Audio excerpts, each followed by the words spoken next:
सांगलीमध्ये 134 किलो गांजा जप्त, बारामती येथील तरुण ताब्यात, एकूण 42 लाखांचा मुद्देमाल जप्त। स्थानिक गुन्हे अन्वेषण विभाग सांगली पथकाने दमदार कारवाई करत सिनेस्टाईल पाठलाग करून बेकायदेशीर गांजेची वाहतूक करणाऱ्याला ताब्यात घेतले आहे। गुप्त बातमीदाराकडून मिळालेल्या माहितीनुसार एक इनोवा कंपनीची विना नंबर प्लेट असणाऱ्या गाडीमध्ये विनापरवाना गांजेची वाहतूक करण्यात येत असून ती गाडी तासगावकडून सांगलीच्या दिशेने येत असल्याची माहिती मिळाल्यावरून कौलापूर जवळ पथक थांबले असता सदर संशयित गाडी आल्यावर ती थांबवण्याचा प्रयत्न केला असता चालकाने गाडी भरधाव वेगाने पुढे नेली। एलसीबी पथकाने त्याचा पाठलाग सुरू केला व तब्बल 45 मिनिटे पाठलाग करून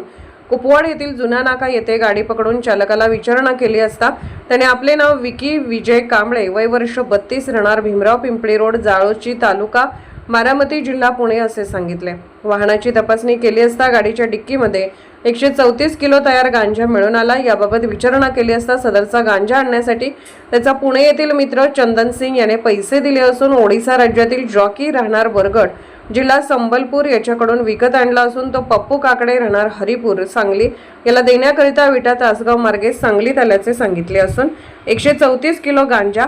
किंमत ₹33,50,000, 4 चाकी वाहन किंमत ₹9 लाख तसेच 2 मोबाईल, 1 डोंगल असा एकूण 42,63,500 रुपयांचा मुद्देमाल जप्त करण्यात आला आहे। या कारवाईबाबत जनतेतून समाधान व्यक्त करण्यात येत असून वरिष्ठांच्या मार्गदर्शनाखाली स्थानिक गुन्हे अन्वेषण विभागाचे पोलीस निरीक्षक संजीव झाडे, सहाय्यक पोलीस निरीक्षक लहू थाटे, सहाय्यक पोलीस निरीक्षक कुपवाड पोलीस ठाण्याचे आनंदराव घाडगे तसेच पुणे ग्रामीणचे सहाय्यक पोलीस निरीक्षक तसेच स्थानिक गुन्हे अन्वेषण विभागाचे संदीप नलावडे, सागर लवटे व पथकाने केली आहे।